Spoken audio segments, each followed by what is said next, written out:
Secretos de la Segunda Guerra Mundial.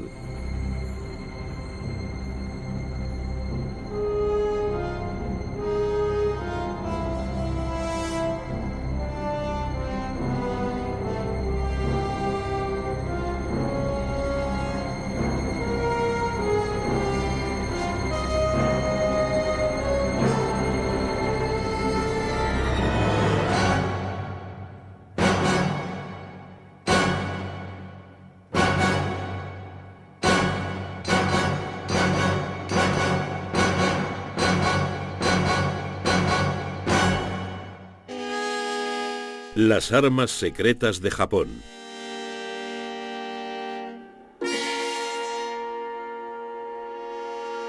Durante la Segunda Guerra Mundial, los cielos albergaban muchos peligros. Cuando un cohete alemán V-2 se precipitaba hacia el suelo, la muerte y la destrucción podían llegar sin avisar. El Oka, flor de cerezo, era un misil japonés impulsado por un cohete y guiado a mano hasta su blanco. Los aviones suicidas japoneses, los kamikaze, fueron una de las armas más terroríficas de la Guerra del Pacífico. Pero existía otra arma japonesa que constituía una amenaza para el continente americano. Globos cargados de bombas, impulsados por la corriente a través del Pacífico para llevar su carga mortífera desde Alaska a México. Estos globos bomba fueron quizás el artefacto secreto más extraño de la Segunda Guerra Mundial. En la mañana del 18 de abril de 1942, casi 6 meses después del comienzo de la guerra en el Pacífico, una fuerza especial norteamericana navegaba hacia Japón. Con un mar muy picado, despegaron del portaaviones Hornet 16 bombarderos B-25 del Ejército del Aire de Estados Unidos. Su objetivo principal era Tokio. Los bombarderos norteamericanos causaron escasos daños en la capital japonesa, pero el efecto psicológico de la incursión fue enorme. Uno de sus resultados indirectos fue la aceleración de los planes de una de las más insólitas campañas de la guerra, la primera ofensiva transoceánica de globos automáticos de la historia. Los norteamericanos habían demostrado que las islas japonesas eran vulnerables a los ataques a gran distancia. Los japoneses decidieron efectuar una ofensiva de represalia a mayor distancia aún.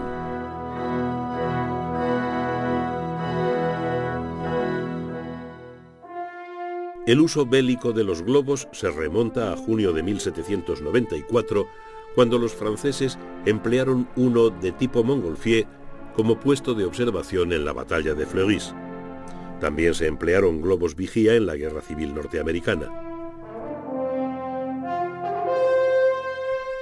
Cuando el ejército prusiano asedió París en 1871, los globos permitieron a los franceses entrar y salir de la capital bloqueada.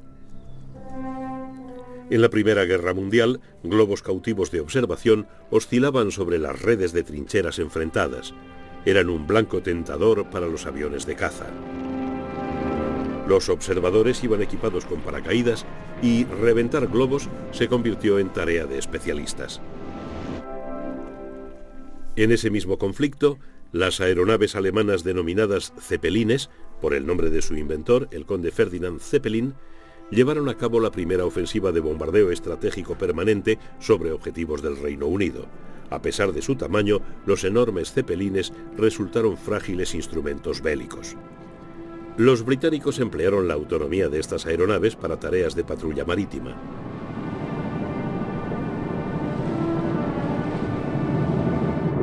En la posguerra, los aeroplanos reemplazaron a estas naves como arma de largo alcance. Aún así, en el verano de 1939, poco antes del principio de la guerra, los alemanes emplearon una de estas aeronaves para observar la red de estaciones de radar de la costa meridional inglesa.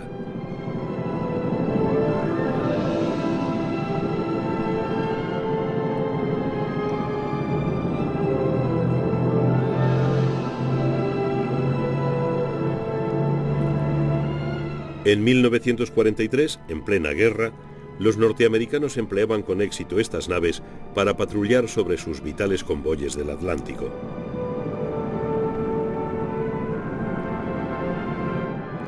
Sus objetivos eran las emboscadas jaurías de submarinos alemanes. Pero serían los japoneses quienes explotaran la idea de un globo no tripulado como arma ofensiva.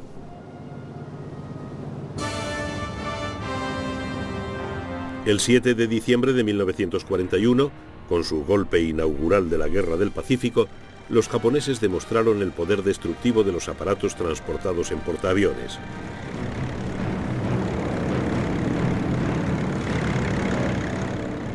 Al cabo de un viaje de 2.500 millas desde aguas territoriales japonesas, los portaaviones de la flota imperial enviaron a sus bombarderos de superficie y torpederos y a sus cazas de escolta hacia Pearl Harbor, la base hawaiana de la flota del Pacífico norteamericana a 375 kilómetros.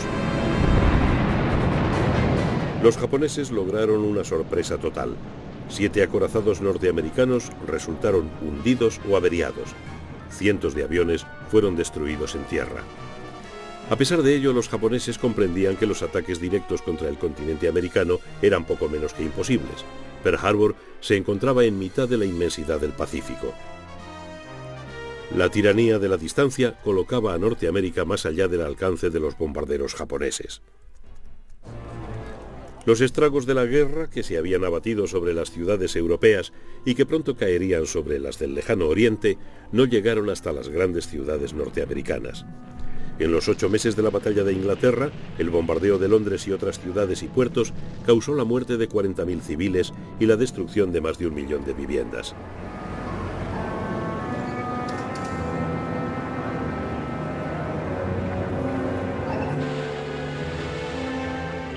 Los japoneses decidieron fabricar globos que cruzaran el Pacífico para soltar bombas incendiarias y de fragmentación sobre las granjas, los bosques y las ciudades. Pensaron que ello provocaría un efecto devastador sobre un público estremecido por Pearl Harbor y acostumbrado a creerse invulnerable a todo ataque enemigo. En los primeros 6 meses de la guerra, los japoneses se habían hecho con un imperio en el lejano oriente y en el Pacífico que dejaba en mantillas las conquistas del propio Hitler. Creyeron que su extensión disuadiría a los americanos de iniciar una campaña de reconquista.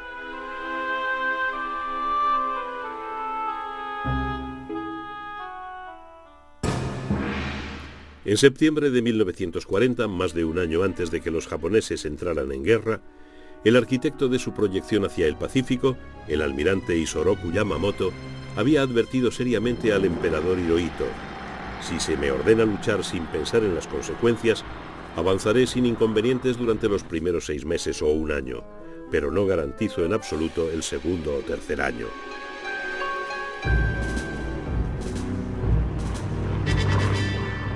Yamamoto tenía razón. El almirante conocía bien los Estados Unidos. La consecuencia del ataque a Pearl Harbor fue el despertar del gigantesco poder económico norteamericano. En 1937, el ejército norteamericano era inferior al de Portugal. Pero en 1944, los Estados Unidos producían casi el 50% del armamento mundial. La entrada en guerra había desatado un potencial aparentemente ilimitado. Las armas que los Estados Unidos suministraban a sus aliados podían haber equipado a 2.000 divisiones. Yamamoto sabía que los japoneses no podían sostener una guerra a ese nivel.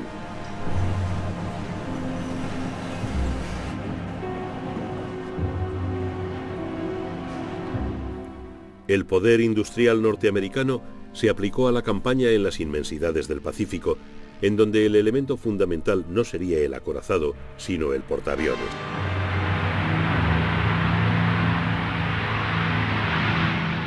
En 1943, la Fuerza Aérea Norteamericana de primera línea del Pacífico había alcanzado a la japonesa. Un año después, era 3 veces mayor.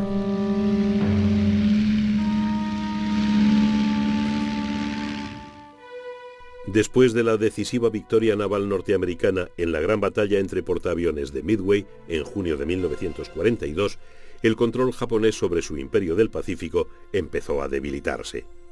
En el otoño de 1943, su perímetro había sido reducido a lo que el alto mando japonés denominaba área mínima de defensa. Más aún, la mayor parte de la infantería japonesa estaba empantanada en una guerra que parecía imposible de ganar en China. Podía infligir tremendas derrotas a sus enemigos, pero al igual que el ejército alemán en la Unión Soviética, no podía asestar un golpe definitivo.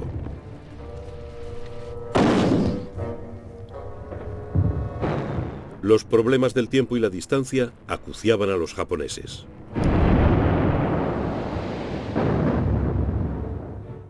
Al reducirse su perímetro defensivo, la gran base japonesa de suministros de Rabaul, en Nueva Bretaña, fue aislada por el avance norteamericano. Los bombarderos americanos atacaron Rabaul.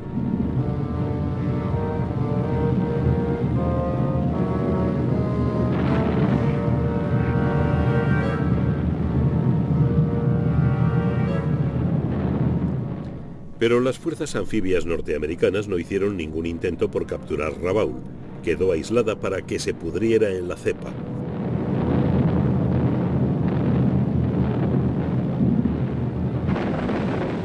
En noviembre de 1943, los americanos habían desembarcado en Tarawa, una isla del archipiélago de las Marshall, en el Pacífico Central, 1000 millas al nordeste de Rabaul y en el límite extremo del perímetro defensivo japonés. En la dura batalla por Tarawa, los norteamericanos recibieron unas lecciones vitales para la campaña anfibia que les esperaba. Uno de los objetivos clave de los norteamericanos era el conjunto de las Marianas, un trampolín para ataques aéreos sobre las islas japonesas. En el otoño de 1943, la flota americana del Pacífico había sufrido una transformación completa. El núcleo de sus veloces fuerzas aeronavales eran los nuevos portaaviones de la clase Essex, poderosamente armados y equipados con 100 aparatos. Las fuerzas especiales y las operaciones anfibias que arropaban iban apoyadas por gigantescos convoyes navales, algo para lo que la economía norteamericana de guerra estaba perfectamente adaptada. La estrategia de saltos de isla en isla por el Pacífico se sostenía sobre un colosal esfuerzo logístico.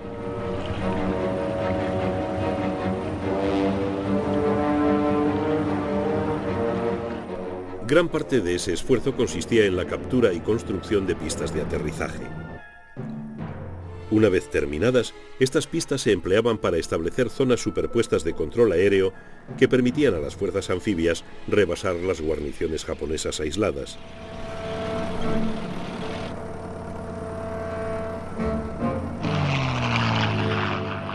Poder aéreo y naval eran complementarios en el Pacífico.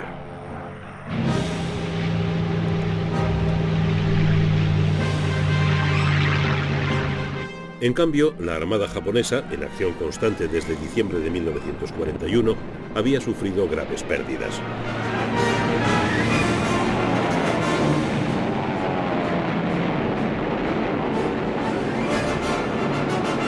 Sus portaaviones y sus mejores tripulaciones aéreas se habían consumido en esa guerra de desgaste.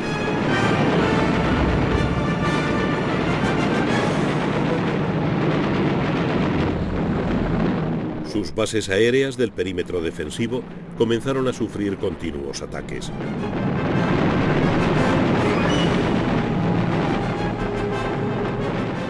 Los aviones y submarinos americanos echaban a pique la flota mercante japonesa a ritmo acelerado.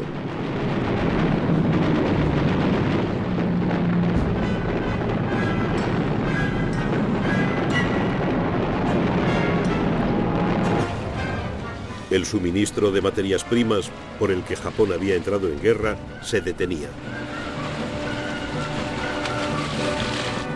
En junio de 1944, los desembarcos norteamericanos en Saipán, en las Marianas, provocaron una furiosa batalla naval en el mar de Filipinas. Participaron en ella casi 1000 aviones norteamericanos. Sus rivales japoneses atacaron en 4 oleadas, pero solo un puñado de aparatos de la segunda logró acercarse a sus objetivos. El resto, más de 300 aparatos, fueron derribados. Los norteamericanos llamaron a esta fase de la batalla el tiro al plato de las Marianas. Significaba el principio del fin de la Armada Imperial japonesa. En Saipán, la infantería de marina encontró una resistencia fanática.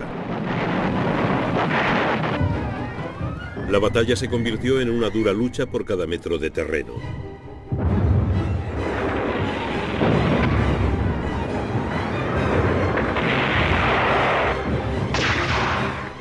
Los 32.000 hombres de la guarnición japonesa fueron prácticamente aniquilados.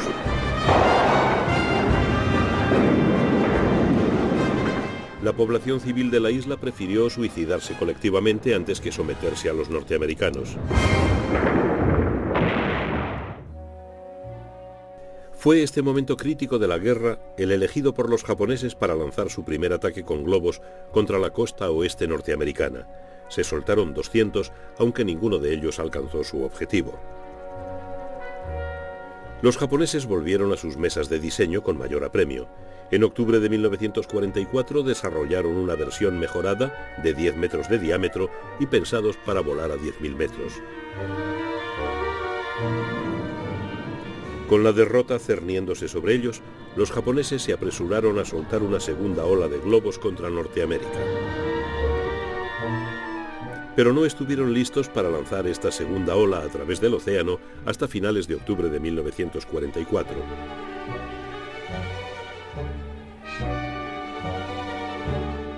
Cada bandada de globos, fabricados con pergamino grueso consolidado con cola vegetal, tenía que elevarse a una altura en la que los vientos predominantes la arrastraran hacia Norteamérica a una velocidad de 150 a 300 km por hora. Los globos transportaban bombas incendiarias y antipersona y 30 sacos terreros de 3 kilos. Siempre que el globo descendía por debajo de los 9.000 metros, el barómetro actuaba sobre un interruptor que los dejaba caer. Debajo del globo se encontraba una caja aislada con una batería al lado de una carga de demolición pensada para explotar una vez soltadas todas las bombas. Justo debajo se encontraban los barómetros aneroides que accionaban el mecanismo del lastre. Cada lote de globos bombarderos incluía uno que transmitía señales de radio para que los japoneses pudieran comprobar el recorrido de la bandada por el Pacífico. Para estar seguros de su llegada con éxito a Norteamérica, los japoneses fabricaron los globos transmisores con seda vulcanizada. Las bombas tenían que caer después de haberse soltado el último saco de lastre. Según los japoneses, en ese momento los globos ya estarían sobre el continente americano. Entonces la carga de demolición destruiría el globo para ocultar a la defensa aérea la naturaleza de la amenaza venida del Pacífico.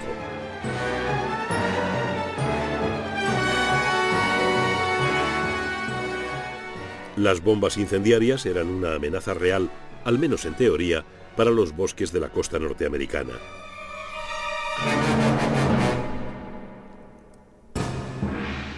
En Tokio, los almirantes Koiso y Yonai habían tomado el control del gabinete de guerra japonés.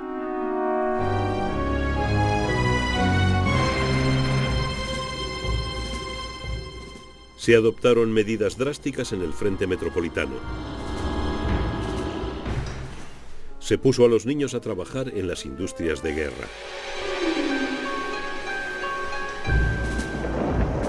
Los estudiantes fueron alistados en las Fuerzas Armadas.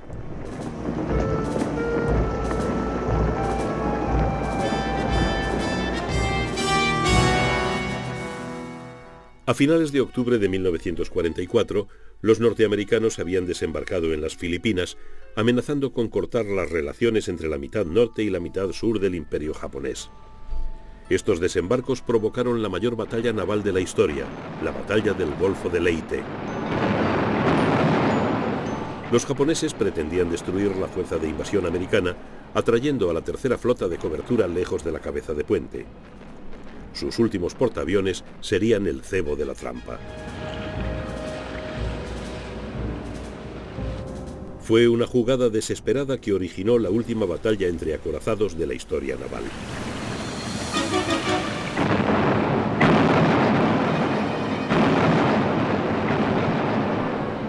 En esta batalla se perdieron casi 300 buques de guerra. El comandante de la tercera flota, almirante Halsey, fue rechazado por la escuadra señuelo japonesa. pero la intervención de la séptima flota, mandada por el almirante Kinkaid, salvó la situación. Mientras los aviones de Halsey atacaban a los portaaviones japoneses, Kinkaid se enfrentaba a los acorazados enemigos. Los bombarderos en picado y los aviones torpederos norteamericanos destruyeron los últimos vestigios de la potencia aeronaval japonesa. 4 portaaviones y 3 acorazados japoneses se fueron a pique. Halsey fue quien rió el último.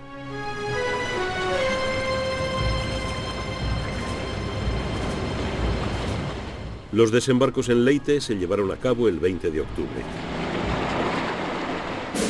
Los filipinos acogieron alegremente a los norteamericanos.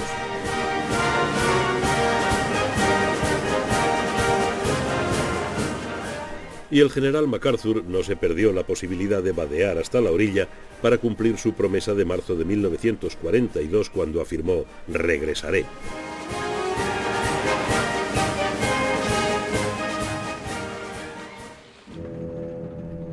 11 días después, se lanzaron en Japón los primeros lotes de la segunda ola de globos. Esta vez, los japoneses confiaban en que alcanzarían sus objetivos.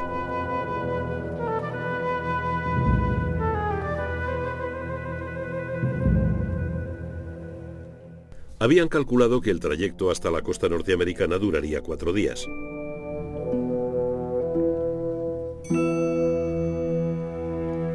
Y precisamente en 4 días, los norteamericanos fueron conscientes de un nuevo peligro que venía de Japón. La inteligencia militar norteamericana fue alertada de que algo extraño ocurría en el Pacífico. El 4 de noviembre, una patrulla naval divisó algo que parecía un montón de tela hecha jirones flotando en la superficie del mar.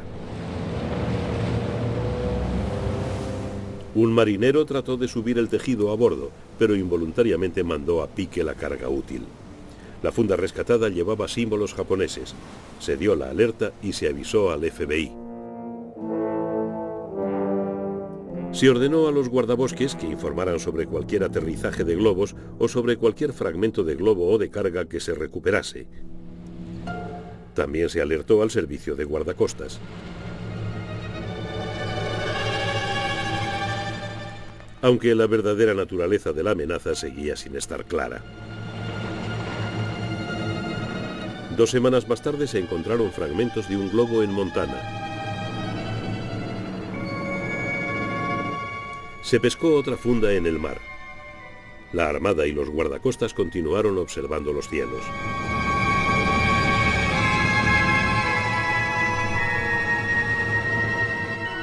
Durante los meses siguientes, científicos y especialistas examinaron cuidadosamente las pruebas para hacerse una idea rudimentaria del misterioso artefacto japonés. Se enviaron pruebas al Laboratorio de Investigación Naval en Washington, D.C. y al Instituto Californiano de Tecnología. El análisis de la arena de alguno de los sacos terreros encontrados proporcionó ciertas pistas sobre su lugar de fabricación. No pasó mucho tiempo antes de que se divisara uno de los globos sobre California.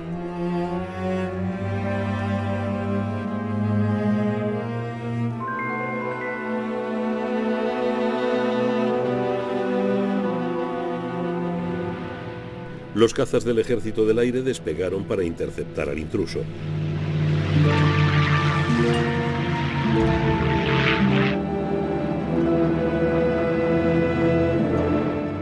Uno de los cazas empujó al globo hacia campo abierto con el chorro de su hélice.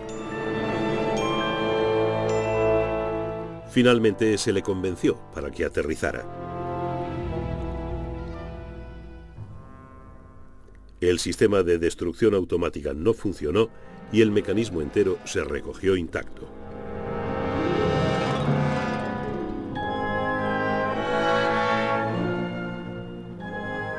Era sin duda un llamativo instrumento bélico, ingeniosamente construido, pero sintomático de las desesperadas dificultades de los japoneses. La funda resultó especialmente intrigante. El grueso pergamino con el que había sido fabricada tenía un aspecto muy primitivo, pero había resultado sorprendentemente eficaz y resistente. En cambio, casi ninguno de los más perfeccionados globos transmisores de seda vulcanizada logró alcanzar la costa norteamericana. En la punta de la funda se encontraba una válvula de escape en forma de disco sencillo, de acero, y cerrada con una junta de goma. Era el elemento vital del globo, el que le permitía mantener la altitud a través del Pacífico y soltar la carga en Norteamérica.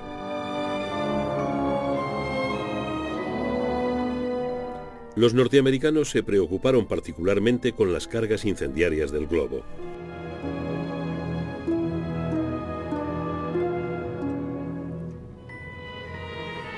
Sabían que el globo no podía transportar suficiente explosivo o soltarlo con la suficiente precisión como para constituir una grave amenaza. Pero si miles de bombas incendiarias caían en pleno verano en los resecos bosques de la costa oeste, podía producirse una catástrofe.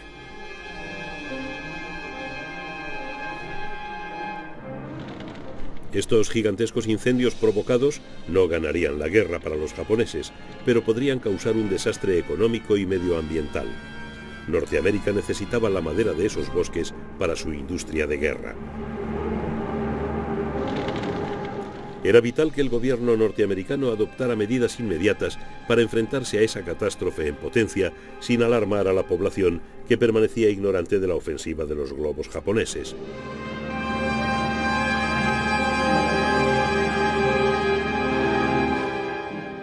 La amenaza se tomó muy en serio y al más alto nivel.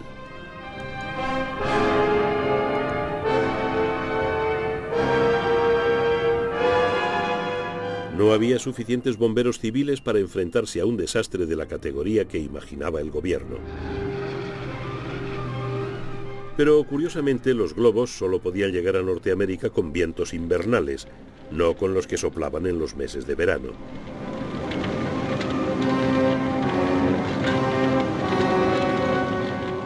Sin pensar en ello, el gobierno destacó unidades del ejército, muchas de ellas de paracaidistas, para reforzar las brigadas antiincendio. Pero los globos planteaban una amenaza aún más siniestra. Los estrategas militares americanos empezaron a temer muy en serio que fueran equipados no con bombas convencionales, sino con agentes químicos o bacteriológicos. Estos temores no se basaban en una ilusión, sino en los más sórdidos hechos. En la Primera Guerra Mundial, las bombas de gas fueron un terrorífico componente de la vida en las trincheras. El gas provocó al menos 1 millón de bajas.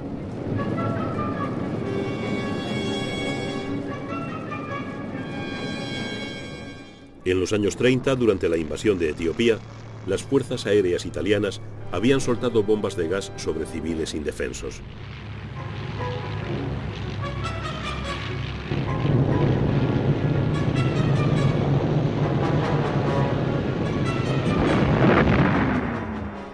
A medida que se aproximaba la Segunda Guerra Mundial, el miedo al gas invadió las mentes de civiles y militares. Los entrenamientos para enfrentarse a la amenaza fueron generalizados y concienzudos.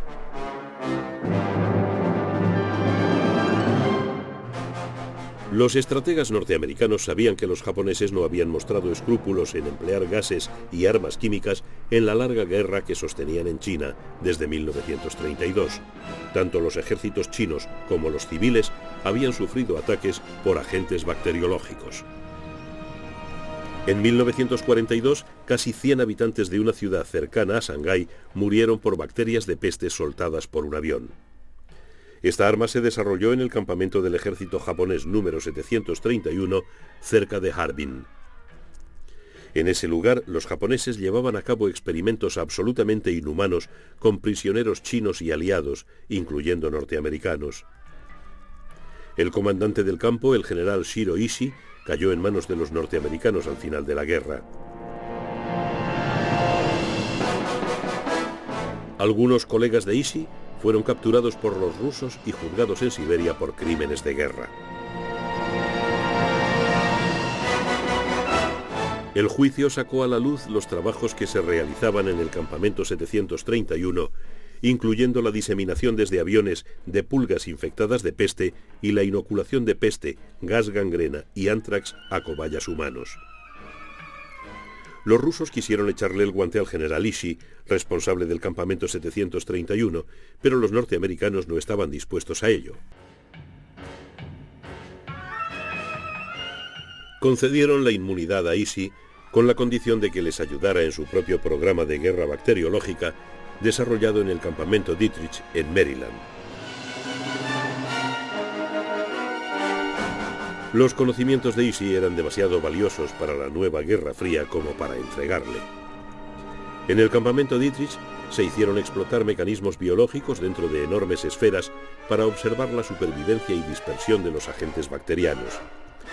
Todos los proyectos de Ishii sobre bombas bacteriológicas fueron conservados y estudiados en el campamento Dietrich.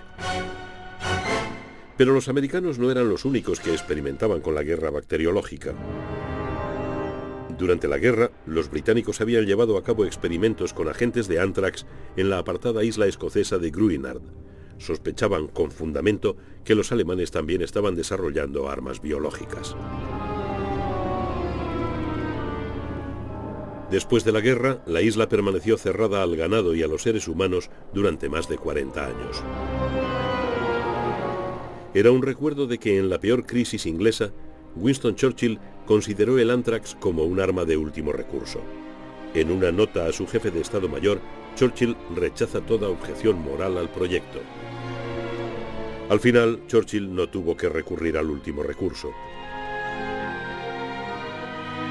Pero los blanqueados huesos de las víctimas del programa de antrax permanecieron en Gruinard como un siniestro recuerdo de las terribles decisiones que deben tomarse en una guerra total.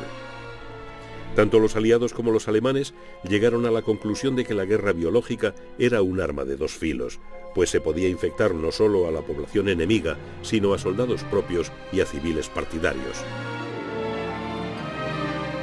Los japoneses no habían sido tan escrupulosos. En 1944, los americanos, que ya conocían bien la crueldad japonesa, temieron que los globos transportasen epidemias a través del Pacífico hasta el corazón de Norteamérica.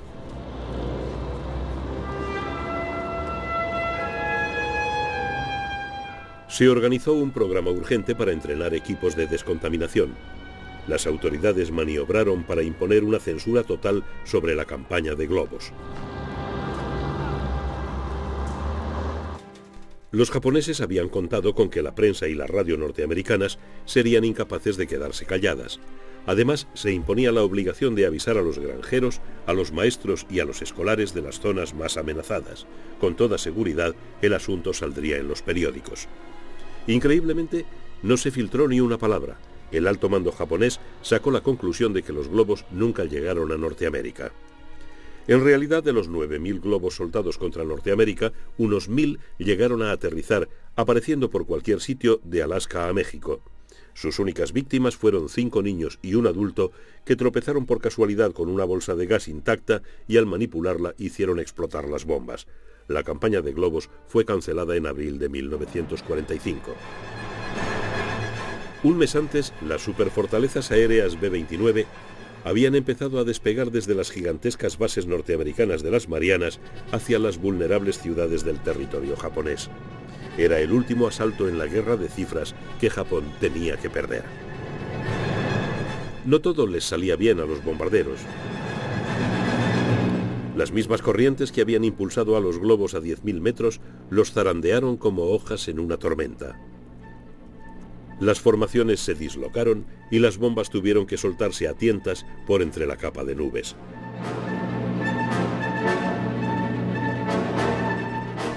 Los norteamericanos lograron mayor precisión y más destrucción, bajando a 2.000 metros e inundando de noche las atestadas ciudades japonesas con bombas incendiarias.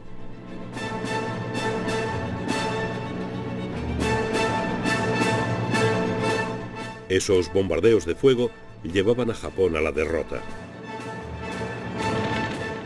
Los servicios de emergencia estaban desbordados, los cazas de defensa destrozados. Solo el 13 de abril, los B-29 destruyeron más de 28 kilómetros cuadrados de Tokio con más de 2.000 toneladas de bombas incendiarias.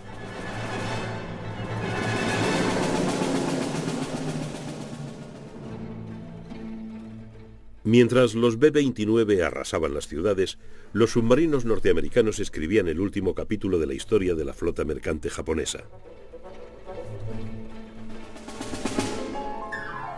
En 1944, los submarinos hundieron casi 3 millones de toneladas de cargamento.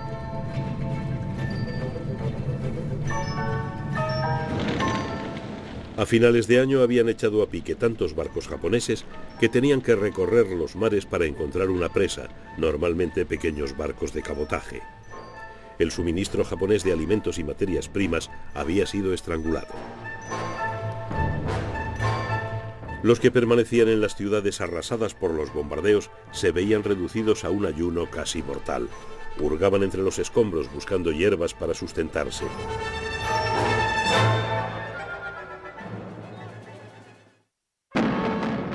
Cuando se lanzaba la segunda ola de globos, los norteamericanos se vieron enfrentados a otra nueva y más terrorífica arma: los kamikaze.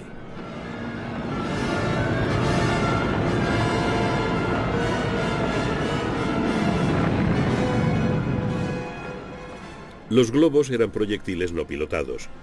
Ahora Japón enviaba proyectiles guiados hacia sus blancos por personas que morían en el impacto, lo que daba la medida de la desesperación japonesa y de su determinación de resistir contra toda esperanza hasta el final.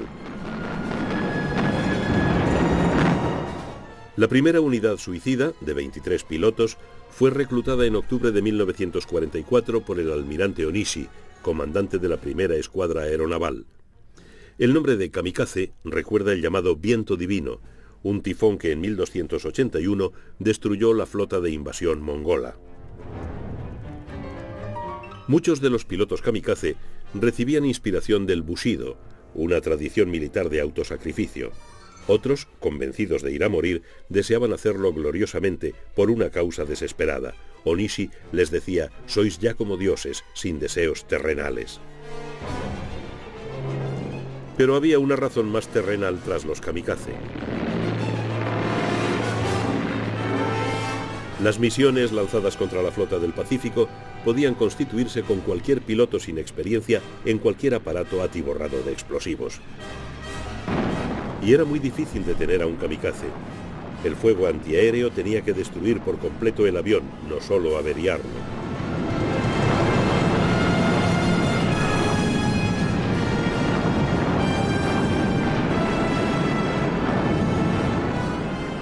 El frenesí de un ataque kamikaze era un espectáculo al mismo tiempo terrible e hipnótico, pues los aparatos suicidas tenían que cruzar la cortina de fuego levantada por los navíos norteamericanos.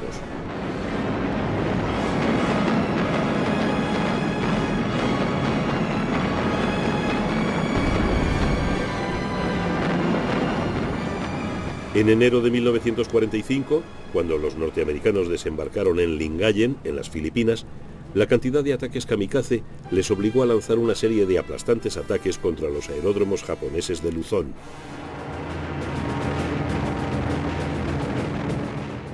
Pero la mayor violencia de los kamikazes se reservaba para la flota norteamericana de invasión que apoyó el desembarco en la isla de Okinawa en abril de 1945. El plan japonés de defensa de Okinawa, llamado en clave Cielo 1, incluía salidas de casi 5.000 aparatos desde Formosa. Las carencias de combustible hacían que casi la mitad de estos aviones volasen en misiones sin retorno. En Okinawa, los kamikaze atacaron en densas oleadas.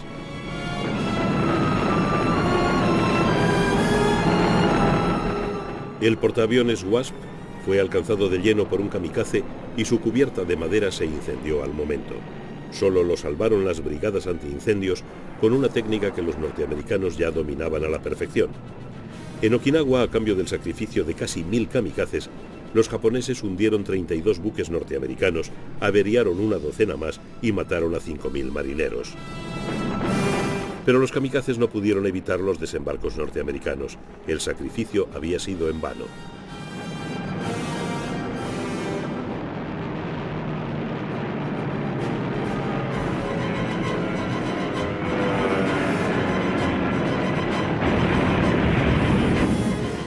Algunos de los pilotos de Okinawa volaban en el Oka, el avión suicida Flor de Cerezo.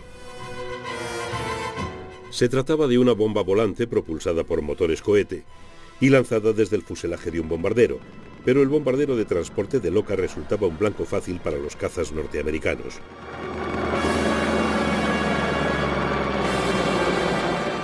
Muchos fueron derribados antes de poder enviar a los pilotos de los Flor de Cerezo a su mortal trayecto.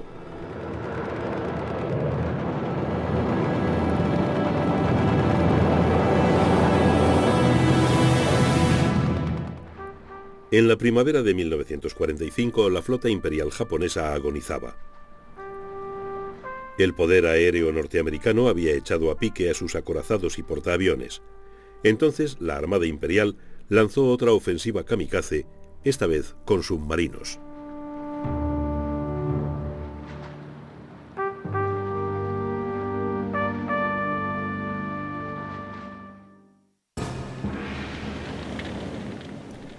Los submarinos de bolsillo japoneses habían tenido un papel menor en Pearl Harbor en 1941. Los norteamericanos recuperaron 2 de ellos tras el ataque. Casi 3 años después, estos submarinos tuvieron descendientes menos convencionales. A finales de 1944, la Armada japonesa había desarrollado su propio submarino suicida, el Kaiten, o Conmoción Celeste, una versión pilotada por un solo hombre del torpedo Long Lance tipo 23, arma que había causado estragos entre los barcos aliados al principio de la guerra.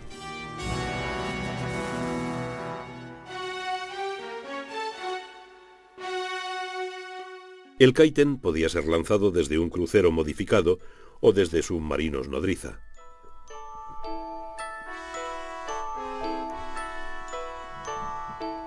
Los Kaiten eran armas siniestras y las que han sobrevivido aún ejercen un poderoso influjo en los hombres entrenados para manejarlos.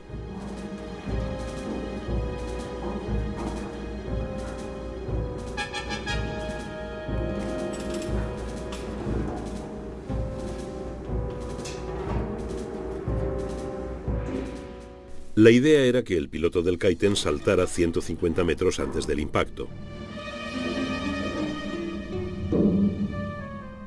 Pero una vez incrustado en su exiguo interior y con la escotilla cerrada por encima de su cabeza, el piloto sabía muy bien que no le sería fácil volver a casa.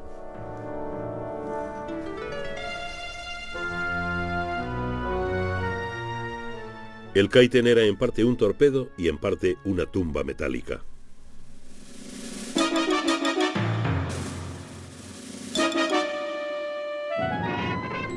No escaseaban voluntarios para las misiones de los Kaiten. Muchos de ellos eran aprendices de aviadores para quienes no había aviones.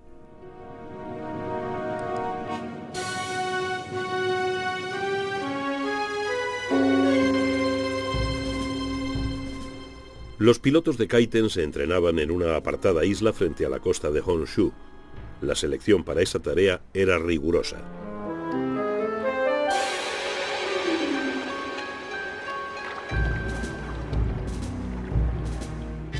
Los pilotos de Kaiten, al igual que los kamikaze, llevaban la cinta blanca llamada hachimaki, inspirada en el tocado de los antiguos samuráis. Las primeras operaciones de los Kaiten se dirigieron contra los cargueros enemigos en el atolón de Ulithi y en Palau. El 20 de noviembre de 1944, en Ulithi, un Kaiten alcanzó y hundió el petrolero Mississinewa. Pero los informes japoneses de las primeras incursiones de Kaiten exageraban sus resultados, pregonando que habían hundido acorazados y portaaviones, cuando en realidad eran ellos quienes sufrían las mayores bajas. A finales de febrero de 1945, el alto mando japonés llegó a la conclusión de que las operaciones de los Kaiten contra fondeaderos bien defendidos solo provocaban la destrucción de los submarinos nodriza. A regañadientes, decidieron atacar la línea marítima de suministro de las tropas norteamericanas de Iwo Jima. Estas operaciones también fracasaron. Los submarinos nodriza fueron detectados por las patrullas aéreas y los grupos de superficie. La última gran operación de los Kaiten, en julio de 1944, fue también su mayor éxito. El destructor norteamericano Underhill voló por los aires al chocar con un Kaiten lanzado desde un submarino I-53. La última víctima de los Kaiten, una barcaza de desembarco, se hundió el 15 de agosto de 1945, día de la rendición de Japón. Las operaciones de los Kaiten le habían costado a la Armada japonesa 8 submarinos y 900 oficiales y marineros a cambio de escasos resultados. Los pilotos de Kaiten sobrantes quedaron contemplando su propia vida ante la derrota del país por el que se habían comprometido a entregarla. Había sido un sacrificio terrible e inútil.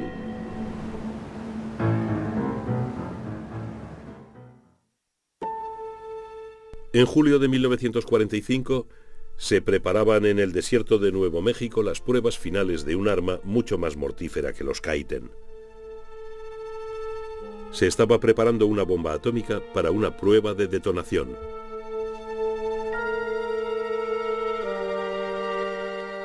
Los aliados habían descubierto los restos del programa atómico alemán y llegaron a la conclusión de que llevaban varios años de retraso respecto al proyecto Manhattan. Los alemanes nunca estuvieron a punto de fabricar una bomba atómica. Pero las ruinas de Alemania dieron un nuevo giro a la cuestión atómica. Alemania había sido derrotada, pero ¿habían transmitido los alemanes sus conocimientos atómicos a sus aliados japoneses? En las últimas semanas de la guerra europea, hasta Adolf Hitler veía llegar el fin de la guerra. Los rusos, a las puertas de Berlín, se preparaban para la última y definitiva ofensiva.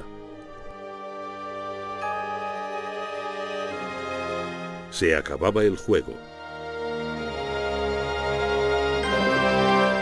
Los criptógrafos británicos de Bletchley Park, a 75 kilómetros de Londres, tenían asientos de primera fila para la caída del Tercer Reich y podían hacerse con algunos de sus últimos y extraordinarios secretos. Los mensajes militares alemanes transmitidos en Morse y codificados por la máquina Enigma eran interceptados por Bletchley Park y leídos en tiempo real. Los criptógrafos que trabajaban en los barracones de Bletchley observaban cada movimiento del ya condenado alto mando alemán. Se interesaban especialmente por los movimientos de determinados submarinos y por sus cargamentos. Los submarinos navegaban por el Océano Índico para entregar cargamentos de alta prioridad a sus aliados japoneses.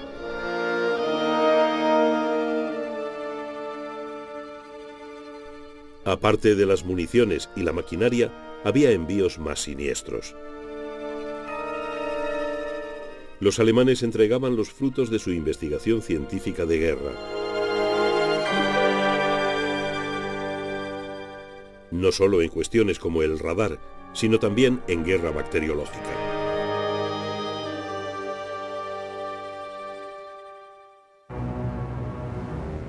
El 25 de marzo de 1945, 3 semanas antes del ataque del Ejército Rojo contra Berlín, zarpó hacia Japón un gran submarino minador alemán. A bordo iban varios oficiales japoneses. En sus depósitos para minas transportaba unas pesadas cajas de plomo con material radiactivo producido por el programa atómico alemán.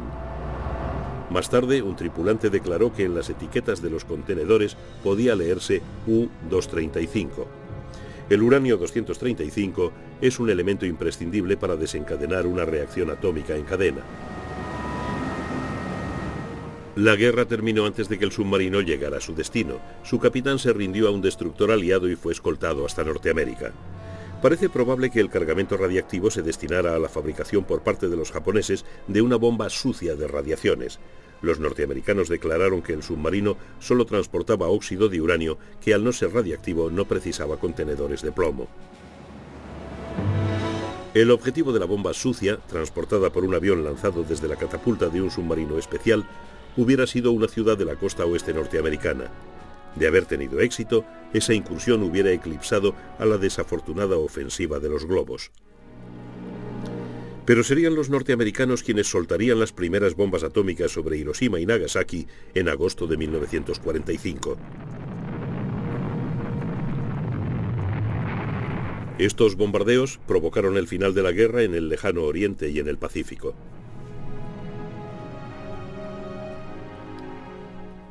Ambas incursiones mataron a 105.000 personas.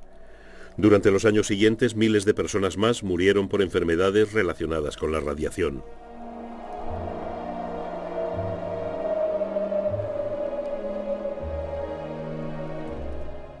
El 15 de agosto de 1945, los japoneses firmaban el acta de rendición a bordo de un acorazado norteamericano anclado en la bahía de Tokio. El general MacArthur declaró: «Este asunto está zanjado». Las armas secretas japonesas plantearon una amenaza terrorífica, pero nunca cumplida, de guerra biológica contra los Estados Unidos.